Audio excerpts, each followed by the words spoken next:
welcome to the Trinity Force Podcast. Yo, it's that Triforce cast beaming straight to your home. Grab a beer so we know Pone ain't drinking alone. Send an email, a quick tweet, just pick up the phone. Leave a message at the beep if you're a creep, watch your tone. Discuss the meta game, patch notes, whatever helps your stats most. Obi Pone Kenobi is your last hope to snatch gold. So grab your headphones and join in the fun. We'll try and force in some jokes and some cringeworthy puns. Yo, we can make it together, people. Trinity Force Podcast. These boys are second to none. Now that's the end of the intro. It's time we begun.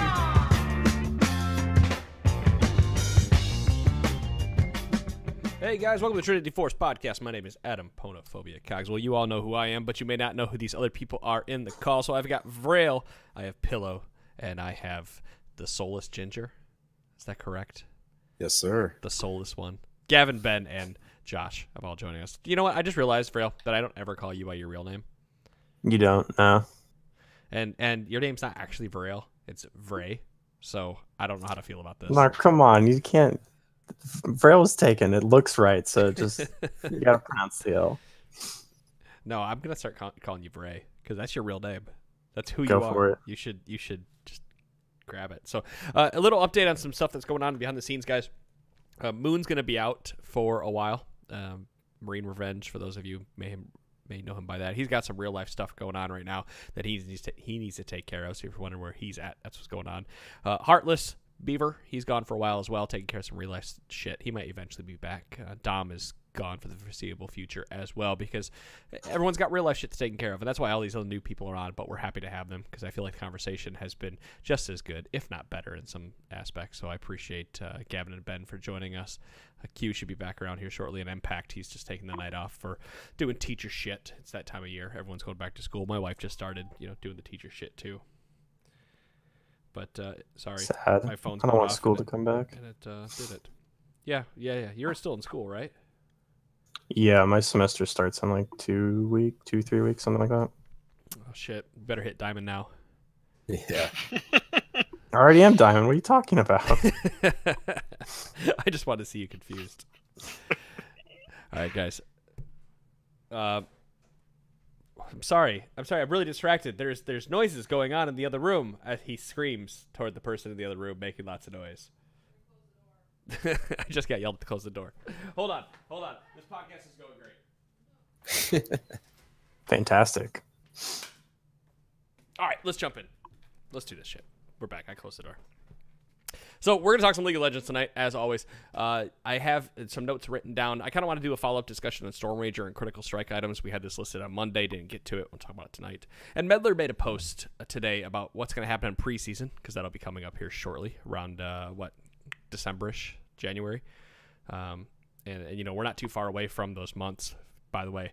So start saving up, by the way, guys, for Christmas, because that's going to be here before you know it. Just throwing that out there for those of you with kids and whatnot. But Meddler posted that thing. We're going to talk a little bit about that tonight. But I want to start with Stormrazor.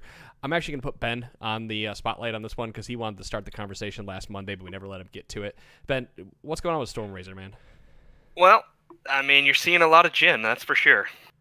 As we were just talking about, Jhin is pretty much in, I'd say, 75% of my games right now.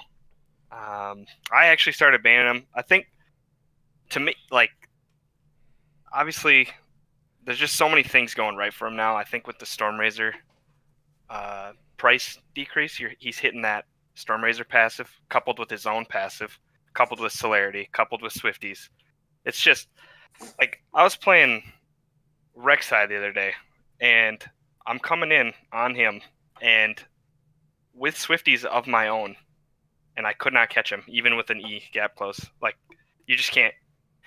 You have to have a quicker champ, and that's with a 15 mobility on being burrowed additional. So it's just, I think one thing with Jhin, obviously he's abusing the Stormrazor more than anyone right now. I think a simple fix would be just kind of maybe take down his own move speed passive a little bit, but that's just my thoughts. Don't touch I mean, I love playing Jhin too, but right now he's so safe, and I think it's actually helping him late game a lot. not being quite as blow-upable. I don't think they need to touch Jhin, to be honest with you. I think they can leave him where he's at, because I don't believe the problem is Jhin. I don't believe there's any problem with his kit and the way he interacts with Halo Blades or any of that. And that's not coming from a bias standpoint. It's just coming from the fact that the game is admittedly, by Riot, fast right now. There's lots of damage. There's lots of burst damage about. Tanks aren't very good. And because of that, characters that are early game like Jhin and that can afford these, big items that get a lot of use out of it are actually, exceptionally exceeding. So I think if they find a way to slow the game down, either gold generation, amount of burst damage that's available, fixing items, I just don't think they need to touch Jin's stats in particular. They do need to look at Stormrazor because it's way too fucking cheap. Yeah, I mean, because what I've been doing when I play Jhin is I'll start longsword, and then you only need 2450, I think, to get the full Stormrazor, which that's kind of insane when you think about it. And as Ben was saying, his synergy with the runes and be able to start a longsword because he doesn't want attack speed, especially because beforehand, if you're going fleet footwork, you're just kind of leaving damage out on the table. So the fact that he can go domination into sorcery and basically get the advantage of the runes early, because I was just looking at before the podcast, he gets to start the game with 22 extra AD plus a keystone that really synergizes well with him. So then he kind of has that leg up in laning phase, because I didn't quite get to it. I think that other ADs only get 12 AD, which that doesn't sound like a lot, but when it's that early on in the game, it's actually kind of significant. So I think that he just has a lot going for him. And his pick rate's almost 33%, because one, he's not super complicated to play. I feel like has a really low baseline kind of skill where he's easy to play okay, but then there are like nuances to him that can make you really take him to the next level. So I think that is part of the reason he's so popular, and just like Stormrazor's broken on him, I feel. Yeah, I've been curious that why we haven't, before we talked about Stormrazor and talking about Assassins potentially coming back with it. But I'm curious to see why we haven't seen more Assassins go in the Stormrazor route. And it's probably just my lack of experience playing the champions, because I kind of feel like the Rengars and Talons of the world would like that, like what it gives you in the critical strike. But I suppose armor penetration is doing more for them than what Stormrazor is. I actually have seen a few Rengars run Stormrazor, and it's frustrating, that's for sure. I've even, honestly, I just feel like Stormrazor's in that spot where I've actually seen it just, I know this was a one for all, but I just played it before the podcast. Even one of the Pikes had it. It's just one of those items where everyone's trying it. I tried it on Lee Sin. I've tried it on all the champs that I play that maybe it doesn't necessarily seem great right away. I don't know. But I feel like right now, it's not even necessarily an ADC item. Yeah, it definitely seems like it gained a lot more just general use after the massive price decrease. And then everybody who already liked it likes it a lot more too. I suppose this is one of those part of the conversation where I should have Googled it prior to us talking about it, because I'm curious if anyone's done the math yet, where I'm trying to Google it right now, is for Duskblade versus Stormrazor, like the amount of damage you would do, like kind of like a graph that would see the amount of damage to do with a baseline champion. Because I'm curious if the 18 lethality on Duskblade and the cost of it, if you're getting the same damage, or if you're getting a little more damage early, and that's why it becomes a snowball item for some of these characters, because I just kind of feel like a critical strike early is doing just as much, if not more damage than lethality, with how quickly you can pick it up, right? Yeah, well, I think it becomes more. I think the lethality kind of, in the last podcast, I think I kind of undershot how valuable that is, especially early game. So what I've seen when Assassins have been going it, they've been getting it mostly like as a third or fourth item after they're either ahead, or they're just trying to like actually one-shot someone, where it's not like you do a combo and they die, but actually just like auto them once and they blow up. So I think it's kind of developed into, if you're ahead, you can get it on an assassin, but if you're behind, you're kind of going to stick with a more tried and true, where you might go, instead of getting a Stormrazor, you might get Black Cleaver or GA there. But if you're already ahead, I think I've seen it more in that status of the game, I guess. This quick Google search says that buying Duskblade plus another longsword for roughly equal value as Stormrazor gives you as much, if not more, damage. Basically, Stormrazor's better if you can't land your abilities. So it's better on me. Right. Wow. And another thing, too, I've said this 10 times on the 3 shows I've been on. the Stormrazor gives you attack speed in the jungle. You're always gonna want that. So if that's a tiebreaker, I'm curious what it would be on. I haven't tried this, but Kha'Zix, if you went like Duskblade Stormrazor on him, because he could proc it pretty easily on both of his ults, right? Yeah. Yeah, you can do the same thing with Duskblade though. Yeah, you just have to. It's like can you combine them? No, what I'm saying. Duskblade and Stormrazor are basically the same item, right? Like I said, they're basically doing the same amount of damage. Duskblade just goes ahead a little bit more of those for those assassins, just according to this quick Google post I grabbed. But like after you've picked up your third item, let's say your Kha'Zix jungle, you have Warrior, Tier 2 boots, and Duskblade. At that point, you need to go into something like I don't know, Ghostblade, Black Cleaver, Guardian Angel. Mortis, something else that's going to bolster your health and allow you to do some kind of more shred. Basically, you're combining on top of what you already have with Stormrazor. And doesn't Stormrazor scale off of attack speed as well? The cooldown in between auto scales with attack speed, and then you really have to be getting another crit item to get like a full crit because it scales from 160 to 200%. Right. So and all I this think conversation. next patch they're canceling the two of them out. They're making them the same unique passive. So you couldn't go Stormrazor and Duskblade. Right. Which is a bummer because that's a really fun Graves build with Dark Harvest. That's what I was saying. Like, just combine them. Well, I think Graves takes advantage of it more so than other champions just because he's kind of a range carry who the attack speed's better on almost because it helps with his how his auto attacks reloading thing works. But I don't know. I really do. I think it's more of a win hard thing now that I've played with it a little bit more, where it's just if you're ahead and you feel super confident, you might get it instead of something more defensive. So, but I don't think it's going to be a first item, or it hasn't been anyway in any of my games. Wait, did you say it's not a first item on Graves? On assassins, on ADs, on you're getting it in every game, especially because you can start longsword now. Gotcha. Starting longsword and having 3 pots when the support only has 2 pots feels really good from my experience. I've been liking it a lot on Gangplank as a second item lately too. It's cheap, so the follow up to your IE is really not, or not Trinity Force is really nice. After getting the really big expensive item, you kind of get a slightly cheaper item, and you typically are at that point where your barrels are one-shotting waves, and you just start rolling in gold. So you just kind of really start scaling up quick after that. Yeah, I've kind of been doing this. I normally get a Sterex and then the Stormrazor, but it's super good on Gangplank. Yeah, through this conversation, I realized that it was silly to say that Stormrazor would probably become the go-to for assassins because I forget Duskblade or Thar exists, and just in general, you could proc it more often with a lot of like Kha'Zix can proc it more often, so it makes sense for him to have it than others. So it gives move speed as well. Duskblade does, I believe, unless they took that out. Out of combat. Yeah. Versus Stormrazor gives in combat, right? All the time. Yeah. Yeah, does the Stormrazor give a boost of move speed right after you do your auto? Yeah, which is why it synergizes so well with Jhin, because when he crits, he gets move speed as well. Right, because he's getting his first auto, he's got the move speed, and by the time he's at his 4th, he's already got it back. There's no move speed in Duskblade. It's 55 attack damage, 10% CDR, 18 lethality, blackout, and Night Stalker. There's no out of combat? Mm. I thought there was. There used to be. I think we might have had this conversation actually on a podcast earlier where we all thought it did, but then it actually didn't. Now that I'm thinking back. It definitely used to. It must have just only... Because I know Yumu still does, obviously. Plus it's passive. Or, it's active. I'm sorry. Oh, but... right. The out of combat. Yeah, no, Duskblade doesn't have that anymore. That would be like an obvious go-to for most players. And I think it was. It's probably why they removed it.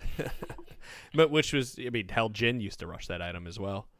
For anything, it makes more sense though. Jhin, move fast Jhin anytime. I do really like how it feels, how fast you go with Jhin. Like it actually allows you to walk in and out of combat and use your passive properly. So it makes sense. But did we mention that Jhin has a 35% or 32 or 35% pick rate with an outrageous play rate? I don't think we ever actually mentioned how crazy he is right now.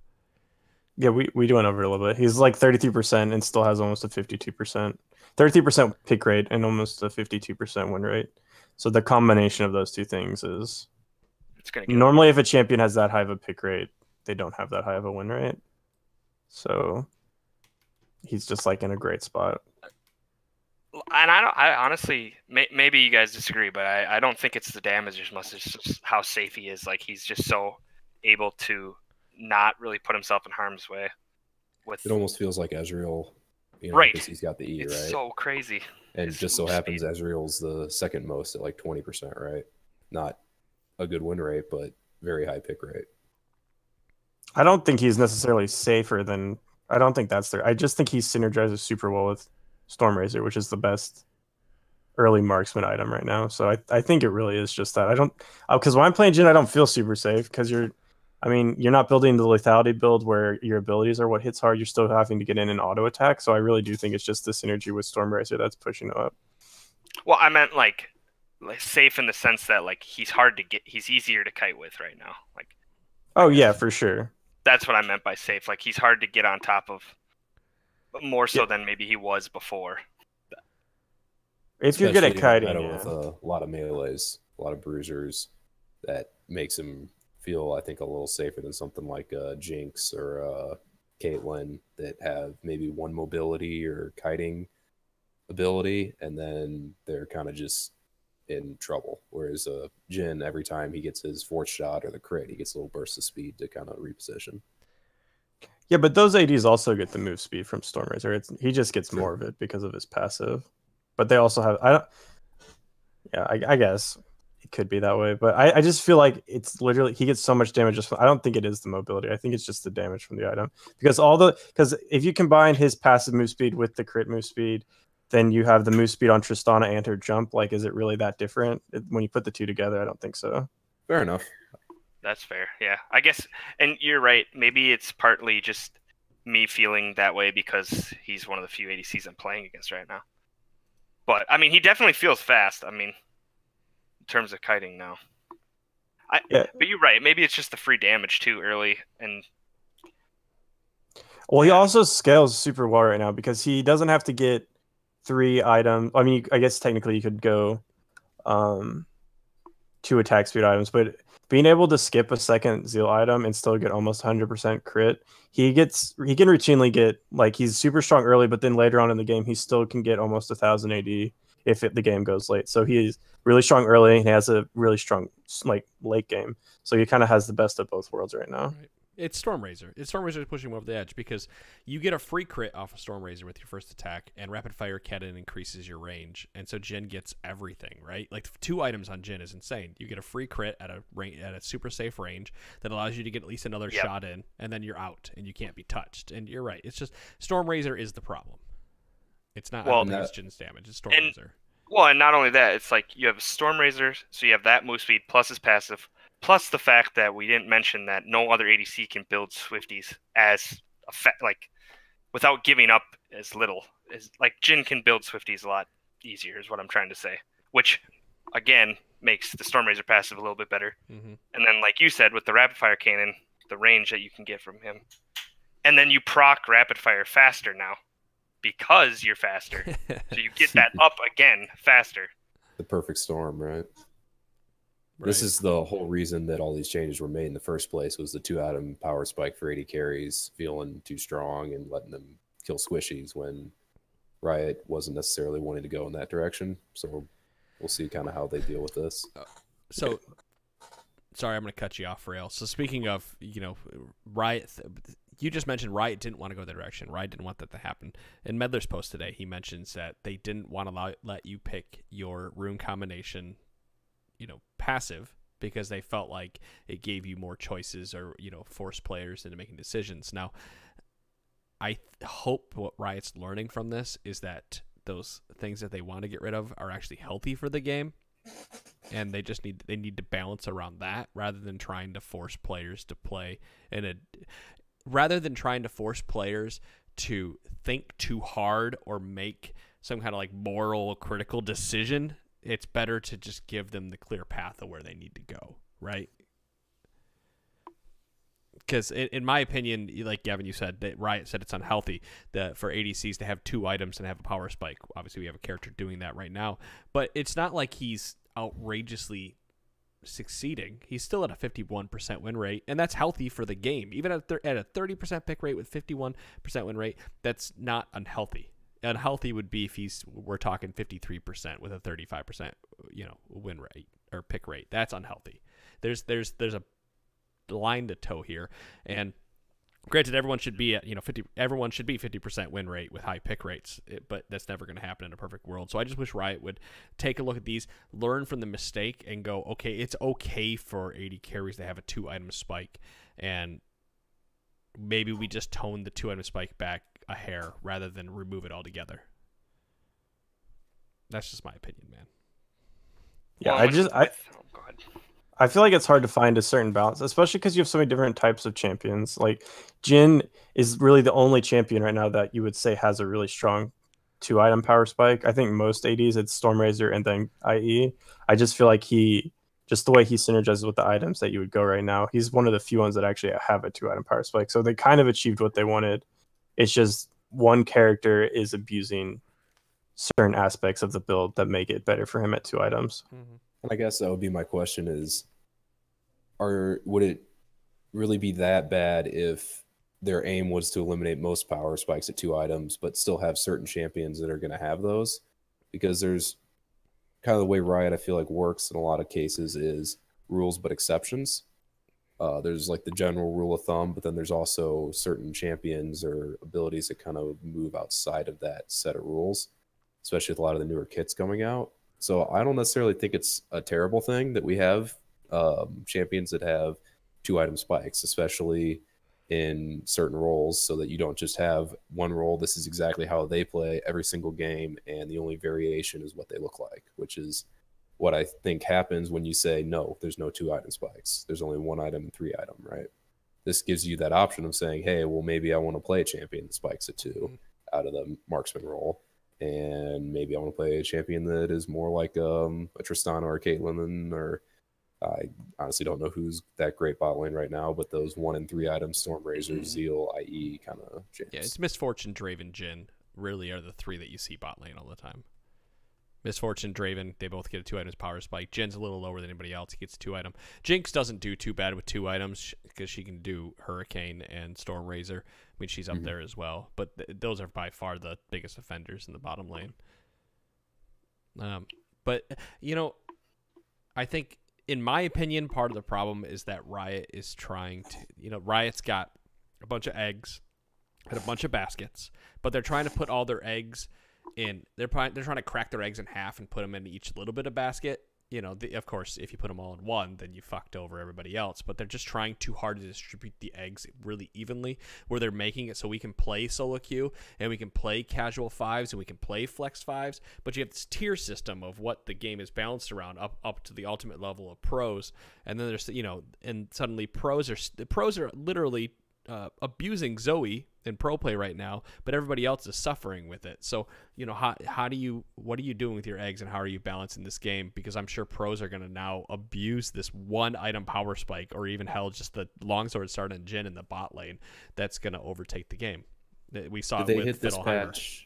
They hit this the Stormrazor patch this coming weekend for NA LCS, or are they still on a different patch? They'll always be a patch behind. Okay. I think it's halfway through. They're like a week behind, I think. So Yeah. It might be this weekend. Okay. Because that will be really interesting to see. Like you said, our current state, obviously in solo queue, is one thing. We'll see if that is reflected in pro play, and then what changes happen because of that in pro play. To be fair, with pro play, we did see. I mean, we saw Heimer fiddle all the time, and that has kind of gone the way of the dodo more for Lucian, Kai'Sa, and other AD carries. We see more AD carries, but there's still some variance in it. We've seen some Swain bot and whatnot in pro play, which is nice. Swain's still doing pretty well bot right now, but Vel'Koz too, I think, right? did he get played as like a carry? No. No, he got played mid in the LCS, but he doesn't go ADC. He just should go support if you're going to take him bot lane. Yeah, it's Quinn, Heimer, MF, Draven, Jinx, Yasuo, Twitch, Swain, Jid, Sivir. Those are your top 10 right now. That just must be me that plays Vel'Koz ADC. Right.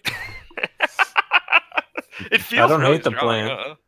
Yeah, it's nice. Hey, I play Vel'Koz Pike a lot, and it works really well. if there's anything good going on with this game right now in Season 8, it's that it made pro play interesting, and it made the game interesting for a bit do I, like last podcast, I said I don't necessarily agree with it because I like it played the way it was before, but I got my chance to play bot lane and do something other crazy and, not have to go and struggle in top lane. I get to play my bruisers down there, but I'm ready to go back to my Ashe or my, my Kalista, Caitlyn, whatever it may be.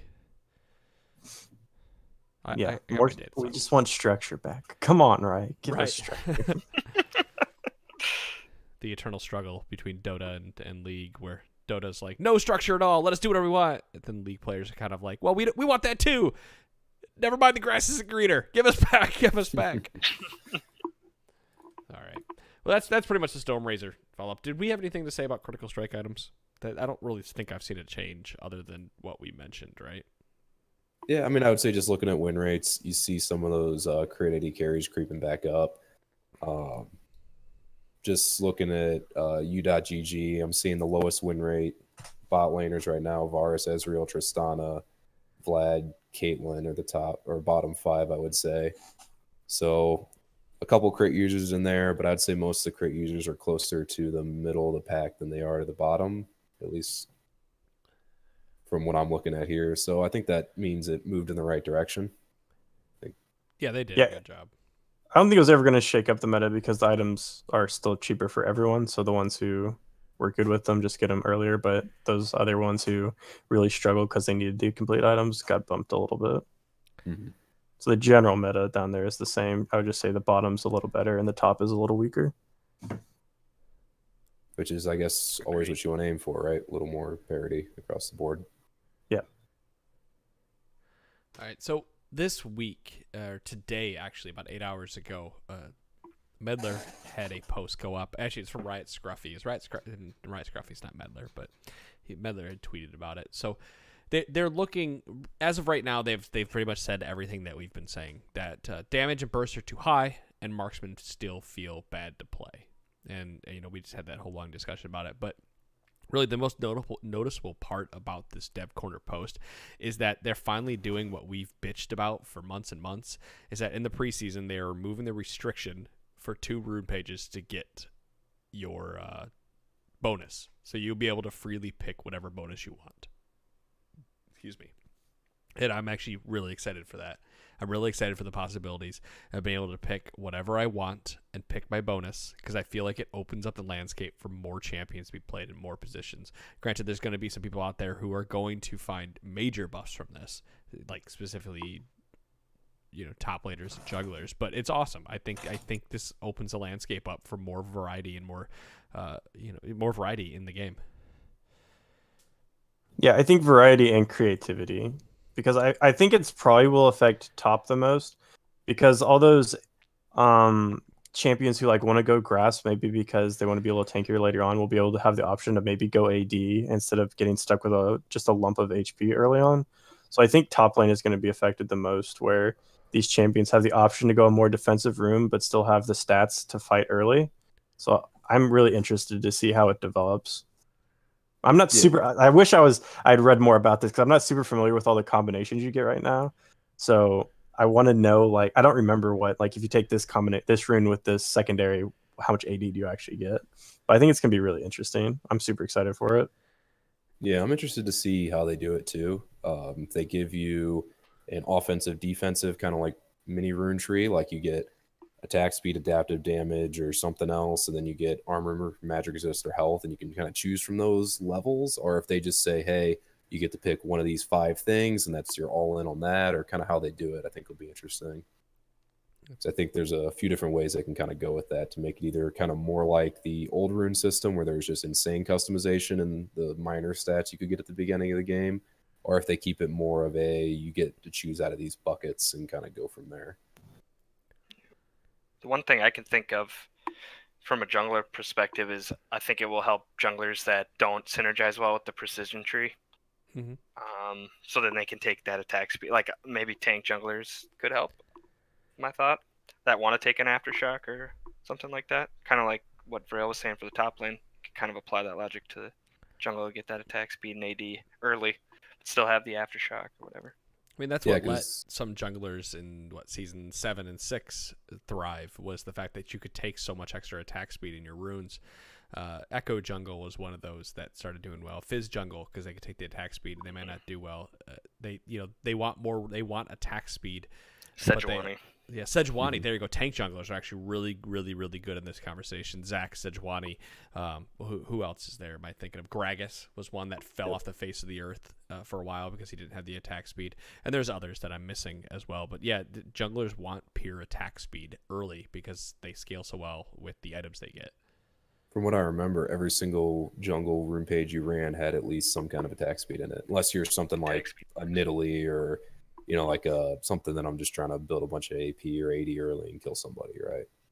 So I think that'll be very interesting. I mean, Sejuani ran Fleet Footwork for a while after the runes came out because that just let her sustain and move faster and gave her attack speed to clear. So I think that'll be pretty cool. Yeah, they need to go. They already mentioned in this post that they're gonna pass back over runes. I'm really hoping they go back over some more keystones because there's still some champions out there that can't get full use out of a lot of the keystones. Victor comes to mind because he was taking Fleet Footwork for a really long time because nothing else worked well with his kit. Like you don't want Comet or any of that. And I still hate Comet and Airy. I don't think that they're good or well designed runes or keystones rather. Because they, everything in the precision tree is better than anything in any of the keystones in the sorcery tree, in my opinion. I understand there's lots of bursts and they do unique things, but they're just not. I just don't think they're designed as well as some of the other runes that are available to you. It just depends what kind of champion you're playing. Because if you're playing a mage, then the sorcery tree is like so much better. It is unless you're playing again. Victor is the first one that comes to my mind.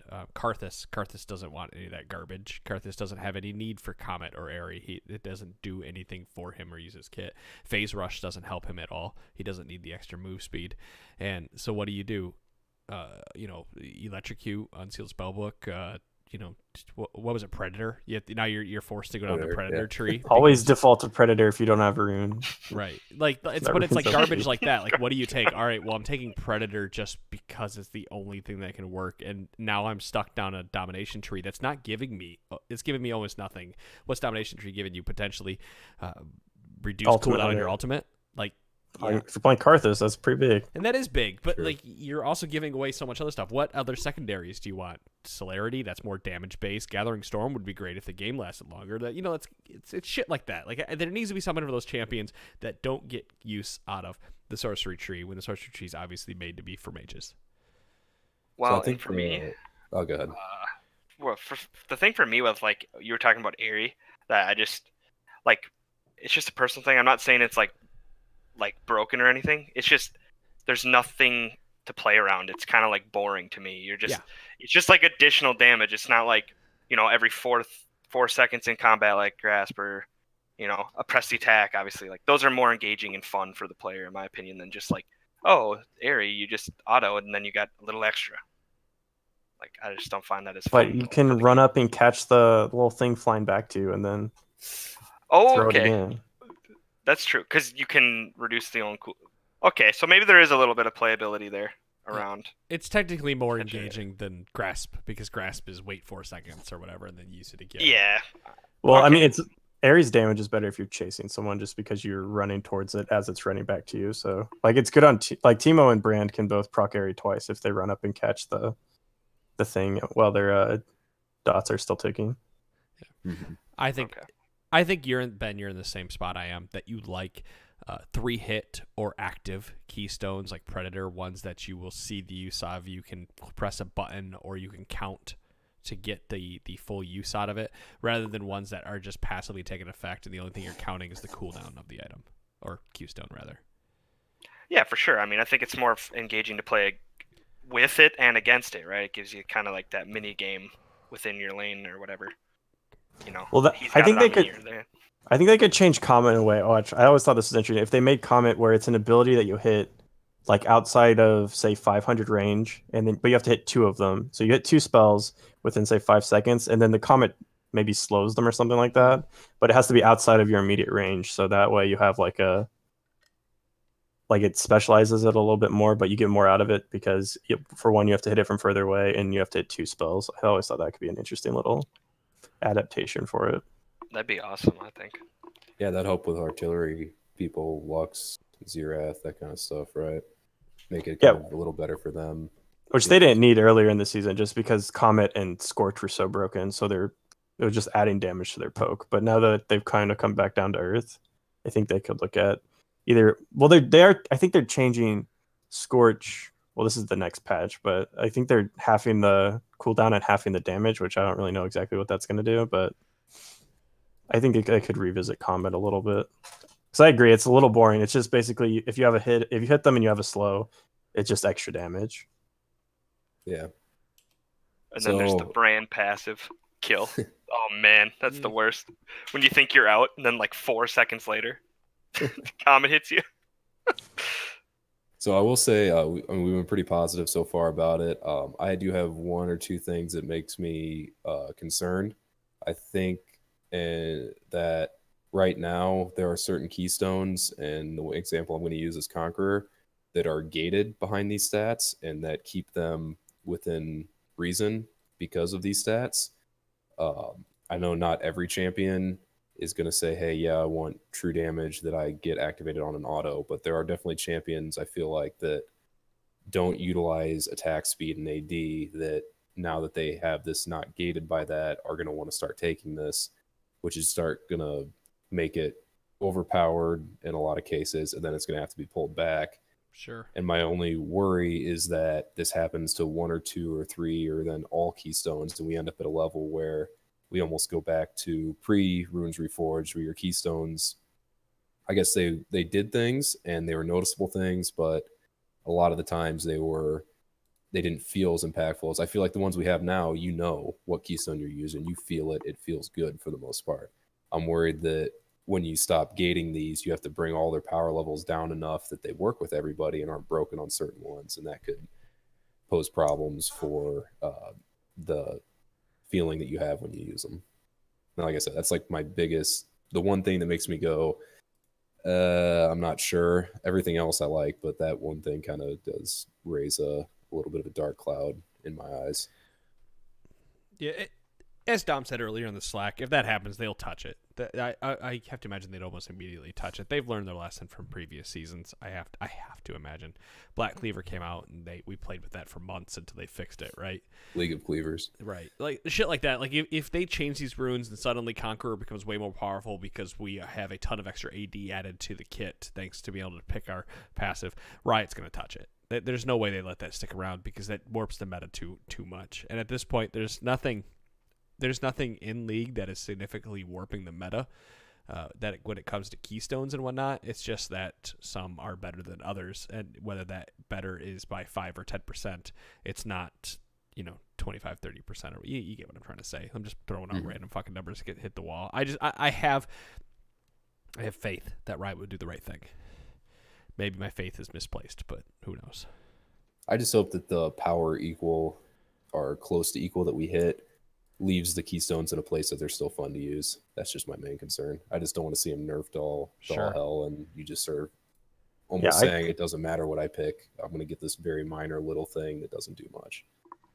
I guess I could see like Conqueror if, say, Darius or Renekton could just take a bunch of AD and then activate Conqueror with their auto attack reset and then just deal a shit ton of damage. I can see how that could be problematic. So I agree. They probably will have to kind of like keep an eye on that but I mean, it's not until preseason, so they have a lot of time to kind of put thought into it and sort this kind of stuff out, this little stuff. So I think that they won't let it get to that point because they put so much effort into revamping runes that they're not going to just take a step. Like, this is a step back towards the old rune system, but I don't think they're going to make it so it's like not impactful at all which rune you take. They put too much effort into it. That's not a bad thing. Giving us the old rune system isn't a bad thing. I mean, okay, the old rune system was bad. Now that we have the new rune system, I will give that. I didn't like it at first, but that's because I didn't want the change. However, the new Keystone rune system, whatever the fuck you want to call it, isn't bad. What is bad is that I can't pick my bonus. And that bonus, whether they want to admit it or not, which they found they actually are, is what made or break a lot of champions. Karthus Jungle was viable at one point because of some of those runes combinations you could pick, right? Like, it's shit like that I want to see. I want to be able to see a Zinky. Is it a Zinky? I think is his name, but Karthus Jungle. I hope it gets as crazy as it was when the runes first came out, with everybody trying all kinds of insane combinations. I think that has a very good chance of happening. It will be fun. What if they gave us the old rune system with a stat? I don't remember. Was it runes or masteries? The stats. I think it was runes. It was runes. Okay. Where you could What pick like you your could reds, take blues, yellows. Yeah, imagine you took like full scaling blues with Gathering Storm. That just sounds like AP at level 18 with Gathering Storm sounds nasty. But we'll never have that. No. Well, let's switch topics because we spent 15, 20 minutes on that. I want to get some of these listener questions that are in here that have been sitting for a little while, and I think it's a good opportunity to toss some of the new guys into the deep end as well and force them to talk. I know you guys have been talking, but I like to make you guys talk more. 500 episodes later, I'm done with talking. That's your job now. So Daniel writes in, and I want to talk about this one because it's gank versus farm priority and dragon priority. So Ben, you're going to kind of be on the chopping block on this one because it's a lot of jungling stuff. But he wants to know, or I'm sorry, Ian writes in about this one. Ian writes in, gank versus farm priority. He goes, I'm curious what you guys think the focus should be in this meta. I usually prioritize farming, typically on ganking, which is a natural progression for my jungle. But with shorter games, it might make more sense to prioritize ganking. But when I do, I feel like I'm always behind everyone else on the map in terms of experience. This seems like it's especially true for the Scuttle, Crab, and / jungle XP changes. Should I continue to focus on farming or focus on getting my laners ahead at the experience or expense of my mid-game power? I mean, personally, to me, this is just kind of a personal philosophy. I play super aggressive junglers, so I always like to gank a lot. But I also just think ganking, especially like solo queue, if you don't, and your enemy jungler's putting pressure on the map, it's a good way. You're gonna hear about it, So, and to me too, like I think farming's, you got to farm them with a purpose. And for me, like I like to gank, so I'm farming to hit a certain level, and then I'm looking for a gank. I think that's kind of the ideal. Now, if you're down, or if you're playing a champ that, like, let's say you're playing a champ that if I show up and gank top early, like, I don't know, Master Yi versus, like, a Warwick, for instance, where if you just force that 2v2, it's going to end up being worse for you anyways, because that Warwick's going to get there due to his passive. Mm-hmm. And then you're going to lose that 2v2. I mean, you got to at least think about that. So I think if you're playing that kind of jungler, you got to obviously prioritize a little bit more, obviously farming, because you're scaling. So, but one thing I like to do right now that I don't necessarily see a lot of people running is like a red Krugs Scuttle.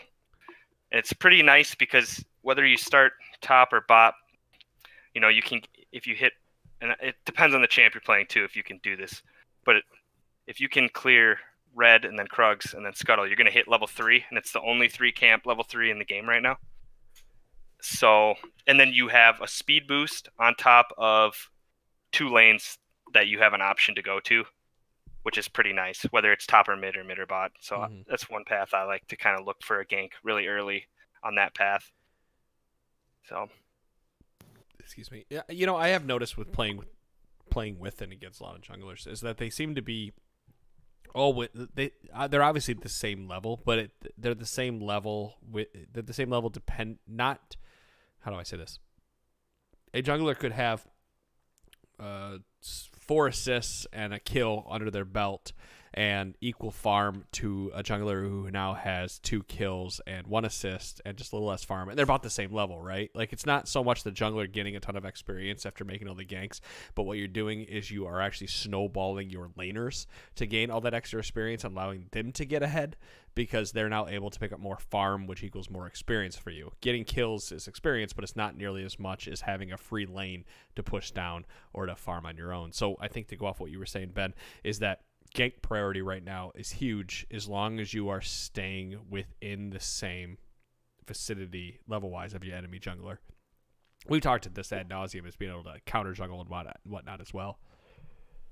Yep, and I think if you can't hit that 3 camp, well, I think when they switched it to 4 camps, I actually personally, even though I'm a jungler and it weakened you early, it's still better for the game because it creates a lot more pathing for jungler. Like before, it was like you're doing 2 buffs and a camp, which is usually wolves, and you're ganking top. I mean, it was like that the 2 junglers went through and then they met, and it was a 2v2 top lane, and that's what made top playing so fun, because you got camped every single game. So at least this way now it's a little bit more fluid in terms of where you want to go. So I like that about it. Or a level 2 gank mid, red right into mid. A lot of like Twitch junglers will play that kind of, or a Shaco, really put that pressure on early.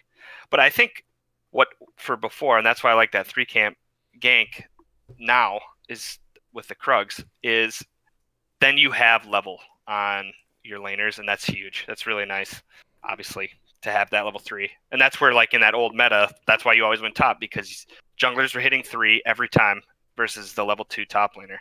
And that's kind of one cheat code kind of to get back into that kind of situation. Don't do that, please. Save me. I'm just Kill kidding. him. I think just as a top laner's perspective, kind of looking at what I kind of like to see out of a jungler, and kind of how you say you do prioritize farming. One thing you can do, I think, as someone who prioritizes farming, is in those kind of downtimes that you have, if you don't necessarily have a gank, try and get some deep vision if you can do it safely, and then use that vision to kind of follow the enemy jungler if they are ganking your top lane. You come in, you do a counter gank, that can be 10 times as effective as trying to gank that lane on its own. And a lot of the time, you're not going to lose farming time in there too. From my understanding, I'm not good at jungle, and I've only played it occasionally. The games that I have that go really well are the ones where I feel like I'm just flowing from one thing to the next thing to the next thing to the next thing. There's not really downtime. So I feel like if you do just one or the other, either you're going to be ganking a ton and you're going to have downtime between ganks when you're trying to get to the next lane, or you're going to be farming a ton and then you're going to have downtime when your camps are down. Just figuring out a way to kind of fill in those gaps and do something can, I think, help a lot in terms of just the amount of pressure you can exert on the map. Yeah, I agree with all with that. I think when it comes down to it, really, you shouldn't prioritize ganking or farming. You should prioritize pathing. So when you're taking your camps in such a way that you're basically on your way to gank and you're farming at the same time. So say I just backed and my camps are all up, I'll look at the lanes, I'll be walking out of my base and I'll say, okay, I can path top. I think that it's going to push to me. So I'll tell my top laner, I'll ping which camps I'm going to do. So I'm going to do wolves, my raptors red. I'm going to take these on my way to come gank you. So they'll be aware, and then you're really doing both. And then if you are prioritized farming, then you just have to be aware of where you are in your lanes, so that if someone does get ganked, you have the opportunity to counter gank. Because as Gavin was saying, that's almost always more impactful if you can counter gank at the right time. Because one, they'll probably have blown a lot of their cooldowns on the laner, and then you're there with all your cooldowns up, and you just have a really good opportunity to turn the fight. So I think you should really just work on pathing and pathing in such a way that you're going to gank, instead of just saying I'm going to gank a lot, because then you'll end up ganking top twice, and then you have to walk all the way bot to clear your camps. You try and gank bot, and then there's nothing that doesn't work. Then you have to walk all the way top to clear your camps, and you're wasting a lot of time like that. So really, you should just work on pathing in between ganks. I think that's the most important thing. Mm-hmm. You got to make a decision when you get in there, right? Like if it doesn't matter who you're playing jungle. Really, well, it does, but it doesn't. You started the game. You kind of have to. You could feel out how some things are going to play within that time span that you've started. You've taken blue and you've walked to that second camp, either Scuttler or Gromp, and you're trying to hit that level 2 mark, and now you get level 2 off of one buff, right? Yep. Yeah, I was thinking 2 for some reason. Unless you forget your items.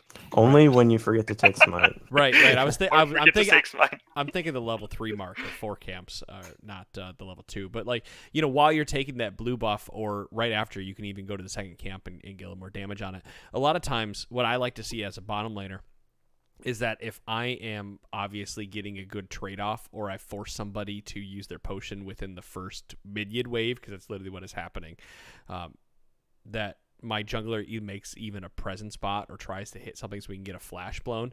Because if you can walk bot and get that flash blown for me, that means that you've opened up my opportunity to be able to kill them later, and I don't need your help anymore from that point. It used to be that bitch that we never see junglers down bottom lane, but that's because bottom lane was such a fiesta of the 4-man tower dives, and that's gone the way of the dodo at this point. We don't see those 4-man bot tower dives. There's a lot more focus for junglers on the river, mid, and top, and even the enemy jungle to an extent, but not so much bottom lane. But being able to be down there and just have an understanding that I'm helping my my laner out to get that early flash, they can get a kill. Can go a long way. I think top laners would like that as well. Going up there and getting that flash blown really allows a top laner to dominate the lane because you have such an advantage over the enemy. Even if I'm getting hard countered in lane, if you come up and you blow a flash and that's it, that just takes so much pressure off me that allows me to actually play out that lane in an almost even state. So you don't always have to have successful ganks. It doesn't have to be repeat ganks all the time. Like you were saying, I mean, it's just making yourself known across the map is huge. Yep. Well, and I think too, like another thing when you're ganking is look at the wave. I think that's huge. A lot of times, like if I'm doing that, if I'm starting red buff top, my top laner had to leash for me. He's going to get pushed in, which is actually, it can be beneficial for you because it's going to set up a nice gank opportunity. But at the same time, if you're going up there and you're in that bush, you'll know right away if the other top laner, well, honestly, just watch him. Like you can see if he leaves to go ward like that whole time. So what I'm trying to say is once you take that scuttle to hit 3 or anytime, whatever, you're trying to gank and your lane's still at 2, just sit in the bush. Just sit in the bush for 5 seconds. That's all you have to do. Let your laner hit 3. You'll see it. And then that's when you go in because he's not going anywhere. He doesn't know you're there. So just stuff to pay attention.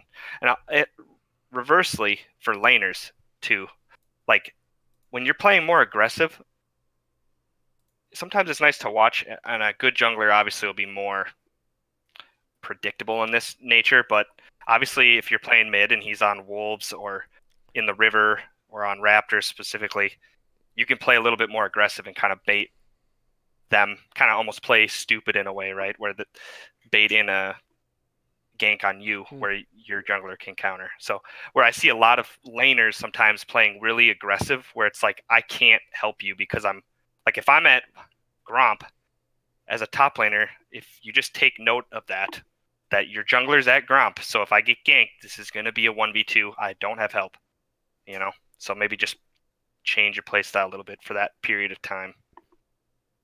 Speaking to that, I actually like it when junglers try to force pressure like in river, not necessarily just around Gromp, but even just kind of, you walk in and you show yourself, give them a little tickle inside of the jungle and force the jungler to try to engage on you. Because a lot of times those jungler duels aren't decided within a couple seconds, which allows somebody to, you can kite toward bottom lane or you can kite toward mid lane, and it allows that, allows that 2v1 turnaround. Top lane obviously is in here as well. Now this is kind of like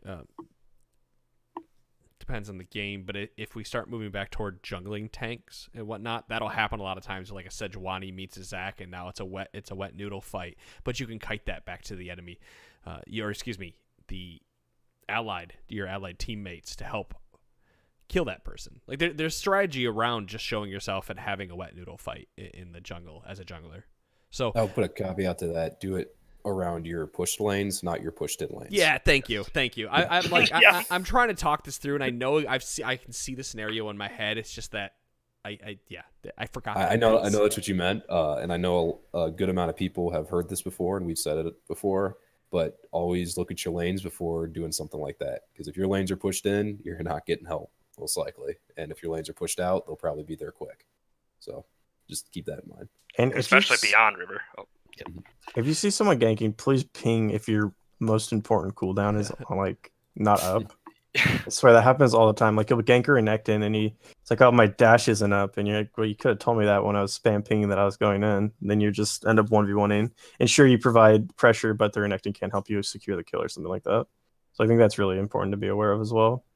And also, if you're jungling, ping that you're gank. This happens a lot where it would have been a really good gank if I had just noticed that it's really on both the jungle and the laner.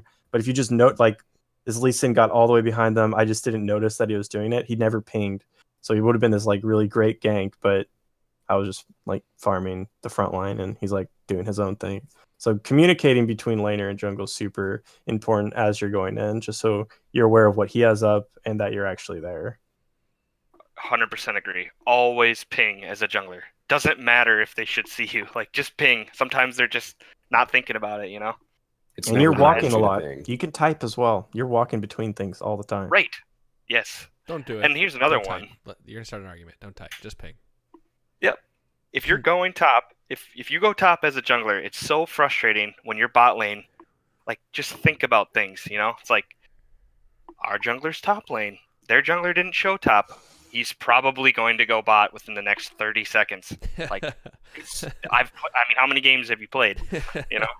It's like, I you think gotta that's think a, about that's a that good stuff. point. Use your own jungler to track the enemy jungler in Mm-hmm. terms of how fast they're clearing, kind of where their pathing is. You can almost assume them to be mirroring in the early game because most clear from bottom to top because that's the easiest leash. Or if they did swap, you can kind of just assume they're going to be the opposite. You know, just kind of think about it like that. Laners, you can kind of predict where the other jungler is. Yep. And I think the second thing about your question was on dragons, which we hadn't hit yet. Yeah, I was gonna save that one for a little bit Okay. because we're nearing the end of the mark here, and Okay. I don't want to push into like the hour, 15 hour, 20 minute. Normally I would, but I got shit I got to do. Sorry, listeners. Sometimes real life takes advantage. No, I really like this conversation though about this whole jungle conversation, and maybe it goes back to what we need to go do. We've done like how to play specific lanes, and maybe we need to go back and start talking about that again from other people's point of views because, just the idea of tracking the jungler is so mundane, and we've said it over 500 episodes 1,000 times. But like, I can recall in the last week, you know, whatever it has been, the number of games that I've played, I said, well, you know, maybe the jungler's going to come down here. And my support goes, no, the jungler's top lane because our jungler is bot. And I went, oh, yeah, you're right. All right, cool. We're good, right? Now I understand what we need to do. But shit like that, where, and then that made me start thinking, you know, I need to pay more attention and yada, yada. You get the idea. But I can look at the map and go, all right, I have priority. Or I can look at the enemy. I can time my jungler's blue buff to their jungler's red buff, for example, depending on the side of the map I am, and have an understanding of where the enemy jungler is going to be based on where my jungler's buffs are spawning. Like something so tiny as that helps you out in the first, 3 minutes of the early 5 minutes, whatever it is of the game. Well, and I swear, like, maybe this is just because I play so much jungle, but when I'm laning, like, there's just times where you feel it, I swear. Like, just think about it, like, oh man, it kind of feels like there's a jungler in this area right now. You can look at your own laner. There's always little tips. You can All that always time look when at you're it. walking through the jungle and you're like, he's probably in this bush. And, I just know he's in this bush, and you walk in the bush and you die. It's like you just know 4 people in sometimes. Yeah. Trust your intuition. Yes. Trust it. Cool. I think we're going to end it there. That's, before we become whatever. I don't know. I can't talk. My brain is fucking fried, dude. I ran around chasing 3 kids all day today and ran a billion errands, and I've done that the last 3 days. But they go back to school. And I'm so excited. The end is in sight. Oh, Right at the end of the tunnel. God, I love those kids to death. But 3 of them, I can deal with a little baby. I can't deal with 3 of them that are always constantly asking me for snacks or food or can I play this or can I play that? And no, you can't play Roblox for the 100th time. Stop asking. Anyway, that's it. That's where we're gonna end that. So next Monday, I don't know. We'll figure something to talk about. I guess next Wednesday, one of y'all are gonna have to host the podcast because Marine is out, so I'm gonna have to make Impact or somebody do it. But next Wednesday, I won't be here, and it should be a patch note episode, and you guys will have to do it without me. Oh. All right, trial by fire. Let's That's do right. it. If I could be here, I would. Maybe if it comes out on a Tuesday, if the notes come out on Tuesday, I can make it happen. But we'll see. Anyway, we'll talk about that. That's behind the scenes shit, guys. Thank you so much for listening to the podcast. If you're wondering about Buddha boxers or any of that, which I know how much you guys love all that shit, we got some new stuff coming for you on Monday. They are now Moxie and Zen, and they have women's underwear, so that's pretty cool. They have expanded. Vrail should have a good pair of those here coming shortly, right, Vrail? They're here. I haven't tried them on. Oh shit! Wait, what So- what colors did you get? Colored ones? You guys get a pack? I just got black. I got Oh, boring. standard. No one's gonna see it anyway, so I just went with I the chill color. I have one more code. I think do I have 2? What I said? Yeah, I have one more code left to use. So whoever hosts this next Wednesday, I'm gone, might get a free pair of boxers to be able to talk about. Oh, Yeah. Now fight. No. yeah. No, but yeah, they're Vrail. I got me ones that had kitty cats on them. That's right. I bet you did, Adam. I bet you did. Who wants to see No, all right, guys, so we're done. That's it. That's the end of the podcast. Thanks for listening, guys. We will see you all next week. Let's see. Later. Yeah, bye-bye.